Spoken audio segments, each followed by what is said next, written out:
Ya, kita lagi berada di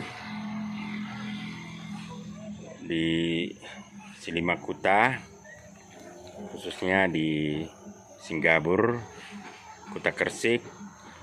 Di sini kita melihat satu peninggalan dari lebuh Kuta Kersik, yaitu Mejan.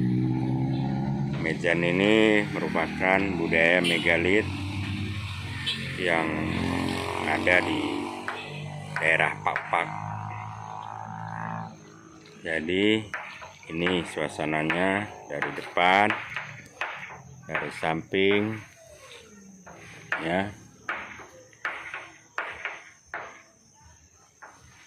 Kelihatannya di sini selain Mejan ada juga pertulanan.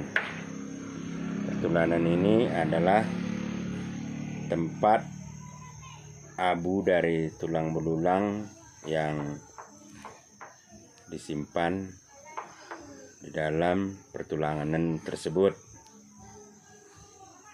Ini terkait dengan agama tradisional orang Pak.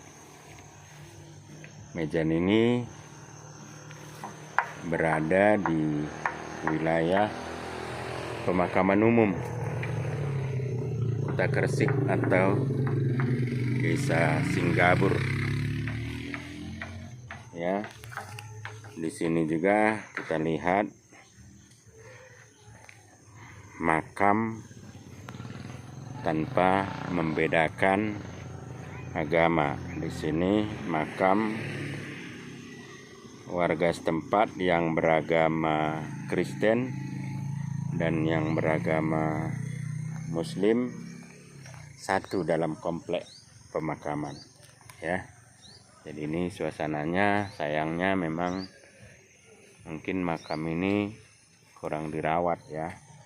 Padahal kalau dirawat ini sudah cukup menggambarkan bahwa perbedaan itu sesuatu yang baik, ya. Jadi ini kelihatan di sini, ini makam warga Kristen, dan ini di sebelahnya makam warga yang beragama Islam, ya. Jadi, saya tidak tahu apakah di daerah lain ada juga pemakaman itu berada di dalam satu area tanpa dipisah oleh jarak. Jadi antara makam warga Kristen dan Islam berdempetan langsung satu sama lain, ya. Itu sekilas ini kami dari sini, ya. Jadi singkat saja. Terima kasih. Juan Banta Karina.